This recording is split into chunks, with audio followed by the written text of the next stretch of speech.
BCB প্রেসিডেন্টের পদ থেকে বিতাড়িত হবার পর আমিনুল ইসলাম বুলবুল ভাই যে ভিকটিম কার্ড প্লে করবেন, সিম্প্যাথি কার্ড প্লে করবেন, কান্নাকাটি করবেন, মানুষকে বিভ্রান্ত করবেন, পাবলিকের সহানুভূতি নিতে চাইবেন, নিজের ওপর থেকে দোষ সরিয়ে এর ঘাড়ে দোষ চাপাতে চাইবেন, এসবই ছিল প্রত্যাশিত।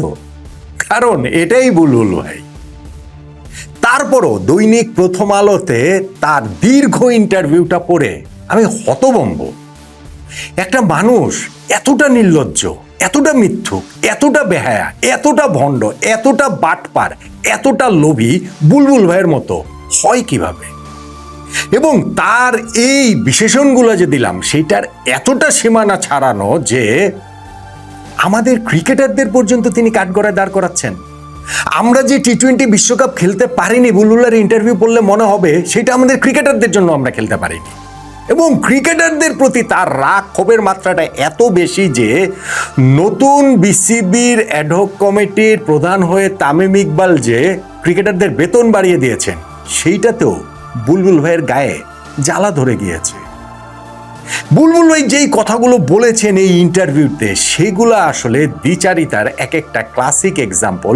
এবং তিনি যে আসলে একজন দেশের former cricketer, former captain, pro cricketer BCB president তিনি হবেন, এই যে প্রত্যাশা ক্রিকেটারদের ছিল, আমার মনে হয় এই ইন্টারভিউ পড়ার পরে, জানার পরে, দেখার পরে আমাদের ক্রিকেটারদের মধ্যে যদি কারো সামান্য কোনো মোহ থাকতো এই বুলবুল ভাইয়ের বিষয়ে, সেটাও আসলে ভেঙে গেছে, ভেঙে যাওয়ার জন্য যথেষ্ট। বুলবুল ভাই যে ইন্টারভিউটা দিয়েছেন আমি এই জন্য হচ্ছে কি অনেকগুলো পয়েন্ট আউট করেছি। স্পেশালি আমাদের এই টি-20 বিশ্বকাপ খেলা না খেলা, আমাদের হচ্ছে কি এই যে বোর্ড যেভাবে গঠিত হয়েছে এবং তিনি যেভাবে রাজনৈতিক হস্তক্ষেপের কথা বলছেন, তিনি যেভাবে ভালো মানুষ সেজেছেন, তাকে যেভাবে মনে হচ্ছে একটা মানে সততা এবং সাধুতার প্রতিমূর্তি, সেইগুলো আসলে কতটা ঠিক আমি পয়েন্ট ধরে ধরে আলোচনা করি। আমার সঙ্গে আপনি মিলে নিতে পারেন, আপনার আমার সঙ্গে মতামত নাও মিলতে পারে, কিন্তু আমি তো আসলে ওই পয়েন্টগুলো ধরে আলোচনা করলে আপনার একটা ভাবনার জায়গাটা তৈরি হতে পারে। দেখেন, বুলবুল ভাইয়ের যে ইন্টারভিউটা সেইখানটাতে তিনি বলেছেন যে আমাদের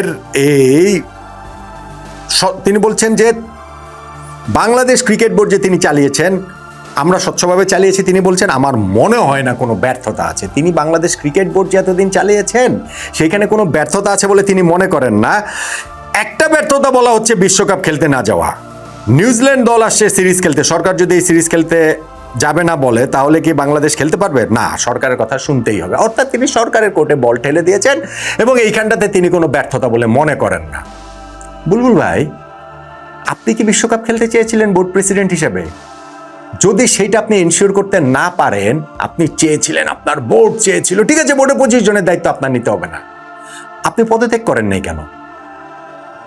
আপনি বোর্ড প্রেসিডেন্ট হিসেবে বাংলাদেশকে টি-20 বিশ্বকাপ খেলাতে চেয়েছিলেন, সরকারের সিদ্ধান্তের কারণে আমি ধরে নিলাম আপনি খেলাতে পারলেন না, পদত্যাগ করেন নাই কেন? কেন সেই পদটা আঁকড়ে ধরে বসেছিলেন? তারপরে এই বড় বড় কথা আপনার মুখে মানায়, সাজে? হ্যাঁ, আপনি আরেকটা প্রশ্নের ইয়েতে বলছেন নাম্বার 1, নাম্বার 2, যেমন তিনি বলছেন যে এখন যদি বাংলাদেশে একটা ভূমিকম্প হয়ে যায় সেটা কি তারেক রহমানের ব্যর্থতা হবে? হ্যাঁ, রাজনীতি নাকি করেন না, ঠিকই এইখানটাতে এনে হালকার উপরে একটু তেল দিয়ে দিলেন। টি-20 বিশ্বকাপে না খেলা ছিল সরকারের সিদ্ধান্ত, তাও নিরাপত্তার কারণে।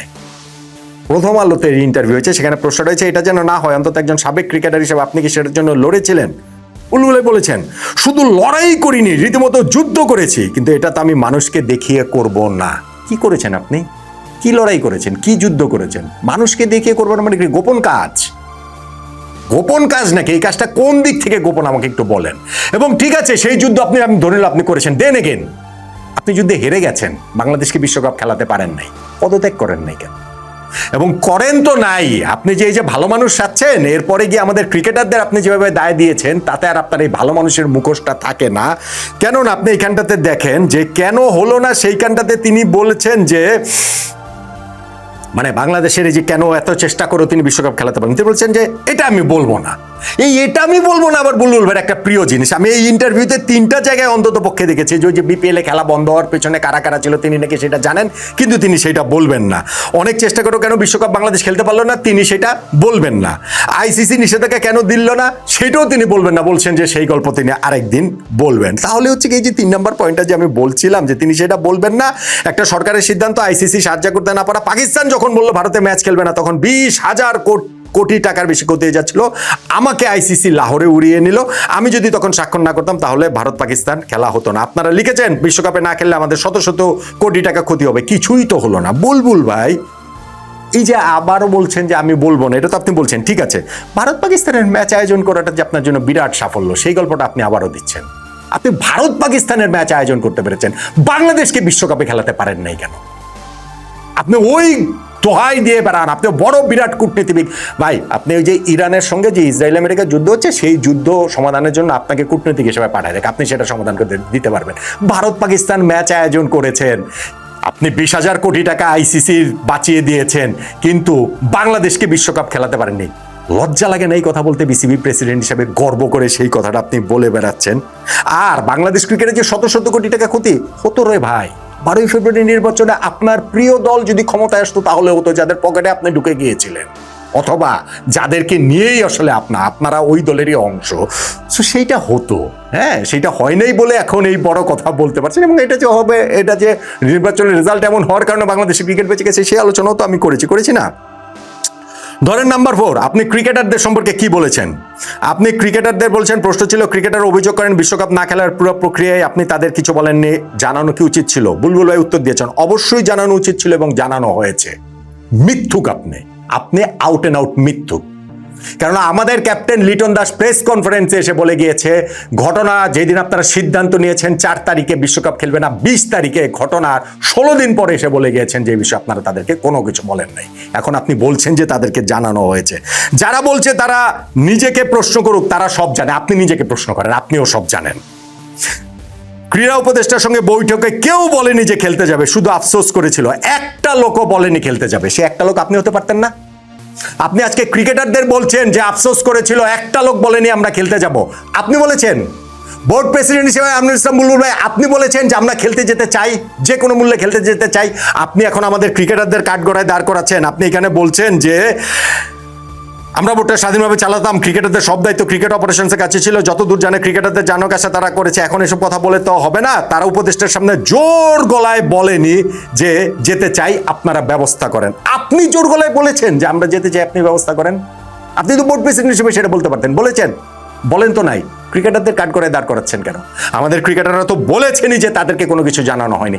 এখন এইভাবে ক্রিকেটারদের উপরে আপনি দোষটা কি কারণে চাপিয়ে দিতে চাচ্ছেন? আপনার কি ক্রিকেটারদের অপশন দিয়েছিল সেই মিটিংয়ে যে ক্রিকেটাররা যদি বলে যাবে বিশ্বকাপ খেলতে তাহলে বাংলাদেশ যাবে? সেই অপশনটা পর্যন্ত ছিল না। সো ডক্টর আসিফ নজরুল এবং এই আমিনুল ইসলাম বুলবুল, আপনারা দুজনই মিথ্যুক, আপনারা দুজনই মিথ্যা কথা বলছেন। ধরেন নাম্বার 5, আপনি এখানটাতে বলছেন নতুন কমিটি এর মধ্যে কাজ শুরু করেছে, তাদের কাজ কেমন দেখছেন? সভাপতি হওয়ার পর থেকে বিসিবিতে ঢুকতে তাদের মরিয়া ভাব দেখেছি, এই ব্লা বলেছেন, ওইটা আমি অন্য আলোচনাতে করবো। ভাই মরিয়া ভাব আপনার ছিল না? আপনি তো জমি বিক্রি করতে বাংলাদেশে এসে বিসিবি প্রেসিডেন্ট হয়ে গিয়েছেন, হন নাই? আপনিও কি আগের দিন ফারুক ভাই বোর্ড প্রেসিডেন্ট ছিল, ওই দিন অনাস্থা প্রস্তাব এনে ফারুক ভাইকে সরিয়ে দেওয়া হলো, রাত্রে 11টার সময় প্রজ্ঞাপন হয়েছে আপনাকে এই বিসিবির এনএসসি মনোনীত কাউন্সিলর করা হয়েছে, পরদিন বোর্ড প্রেসিডেন্ট আপনি হয়ে এসে বোর্ডে ঢুকে যান নাই, প্রেস কনফারেন্স করেন নাই? এখন এত বড় বড় কথা কি কারণে বলেন? আপনি এই জায়গায় ঠিক আছে, সেইটা আলোচনা না। এখানটা তিনি বলছেন অ্যাডহক কমিটি করছে, তাদের কাজ নির্বাচন দেওয়া, কারো বেতন বাড়ানো না, তারা যা কিছু করছে সেটা অবৈধ। বেতন বাড়ানোটা আপনার কাছে অবৈধ মনে হচ্ছে? বেতন বাড়ানোটাকে আমার কাছে মনে হচ্ছে অনেকটা প্রতিদান দেওয়া। এখন যে কোয়াক দেখতে পাচ্ছেন, কোয়াবের একটা লাগান, এটা হচ্ছে এলিট ক্রিকেটার্স ওয়েলফেয়ার অ্যাসোসিয়েশন। এটা জাতীয় দলে যারা খেলে, প্রথম শ্রেণীর ক্রিকেট খেলে, তাদের সংগঠন। তাদের কথা হচ্ছে গিয়ে তারা তাদেরকে সুবিধা নাকি দিয়েছে। ভাই তাহলে জাতীয় দলে যারা খেলে এবং যারা ফার্স্ট ক্লাস ক্রিকেট খেলে, এই যে 100 ক্রিকেটারের বেশি রয়েছেন, তারা সবাই হচ্ছে গিয়ে কোয়াবের সদস্য, বাকি সারা দেশের কেউ না। তা বাকি সারা দেশের বোর্ড প্রেসিডেন্ট আপনি ছিলেন, আপনি কি করেছিলেন তাদের জন্য? এই এলিট ক্রিকেটাররাও তো নতুন বোর্ডের সঙ্গে আছে, আপনার সময় ছিল না কেন? আপনি তাদেরকে এই যে ক্রিকেটারদের বেতন বাড়িয়েছেন তামিম ইকবাল, সেটাতে আপনার গায়ে জ্বালা ধরে গেল, সেটাতে আপনার কান্নাকাটি শুরু হয়ে গেল। আপনি নাকি প্রো ক্রিকেটার বোর্ড প্রেসিডেন্ট, আপনি নাকি আগে ক্রিকেটার ছিলেন, আপনাকে আগে বাংলাদেশ জাতীয় দলের ক্যাপ্টেন ছিলেন। এগুলা কি আপনার এই কথার সঙ্গে যায় বুলবুল ভাই? আপনার এইখানটাতে বলছেন যে কবের প্রতি এই ক্ষোভটা কেন, যেই কারণে কবকে বিপিএল একদিন খেলা বন্ধ করেছে, নাম্বার 6, সেই কারণে কিনা। সেটা দিন বলছেন ওটা আমার জীবনের কালো দিন ছিল, এর পেছনে কারা ছিল তা নিয়ে একটা তদন্ত হওয়া উচিত। আমি জানি, তবে নাম বলবো না। ওই যে আপনি অনেক কিছুই জানেন কিন্তু নাম বলবেন না, মানে একটা হাস্যকর পোলাপি না, কথারও তো একটা সীমা আছে। ইন্টারভিউতে 3টা-4টা প্রসঙ্গ আমি সবকিছু জানি কিন্তু বলবো না, মানে বললে আপনি হচ্ছে কি একটা বিভ্রান্তি আরেকটা তৈরি করে দিলেন। ওকে ঠিক আছে, যারা সেখানে ছিল আমার কাছে মাফ চেয়েছে, এদেশের তারকা খেলোয়াড় তারা। শুনেন, আবার শুনেন, আমি আবার বলি, বুলবুল ভাই বলছেন যারা সেখানে ছিল আমার কাছে মাফ চেয়েছে, এদেশের তারকা খেলোয়াড় তারা। পরে আমাকে এসে বলেছে ভুল হয়ে গেছে, মাফ করে দিন, আমাদের এমন করা উচিত না। জানি কিন্তু নাম বলবো না, এইটা কেমন কথা? আর এই যে আপনি যে বললেন যে ওইখানে যারা ছিল তারা পরে এসে আপনার কাছে মাফ চেয়ে গিয়েছে, কারা ছিল? যারা খেলাটা বন্ধ করেছে ওই সময় বিপিএল এর প্রেক্ষাপটে আমরা দেখেছি অন্তত 100 ক্রিকেটার ওই দিনে প্রেস কনফারেন্সে ছিলেন, অন্তত পক্ষে 100 ক্রিকেটার। আপনি যেভাবে বলছেন যারা সেখানে ছিল মাফ চেয়ে গিয়েছিল, 100 জন ক্রিকেটার এসে বুলবুল ভাই আপনার কাছে মাফ চেয়ে গিয়েছিল যে তাদের ভুল হয়েছে? 50 জন মাফ চেয়ে গিয়েছিল, 25 জন মাফ চেয়ে গিয়েছিল, 20 জন, 15 জন, 10 জন, 5 জন? 5 জন ক্রিকেটার এসে আপনার কাছে মাফ চেয়ে গিয়েছে, আপনি প্রমাণ করেন, নাম বলেন। আপনার প্রমাণ করতে হবে না, আপনি নাম বলেন যে এই 5 ক্রিকেটার এসে আমার কাছে মাফ চেয়ে গিয়েছে যে আমরা এই যে একদিন খেলা বন্ধ রেখেছি, এটা আমাদের ভুল হয়েছে, এটা আমাদের অন্যায় হয়েছে, আমাদেরকে মাফ করে দেন। 5 জন ক্রিকেটারের নাম বলেন। 100 জন ক্রিকেটার তো ওইখানে ছিল, আমি 5 জন ক্রিকেটারের নাম বলতে বলছি, বলতে পারবেন না, বলতে পারবেন না। কিন্তু আপনি সমস্ত ক্রিকেটারদের এইটা বলে কাঠগড়ায় দাঁড় করিয়ে দিচ্ছেন। আপনি এইরকমই ক্রিকেটার বান্ধব বোর্ড প্রেসিডেন্ট, আপনি এইরকমই মৃত্যুক, আপনি এইরকমই ভণ্ড বুলবুল ভাই।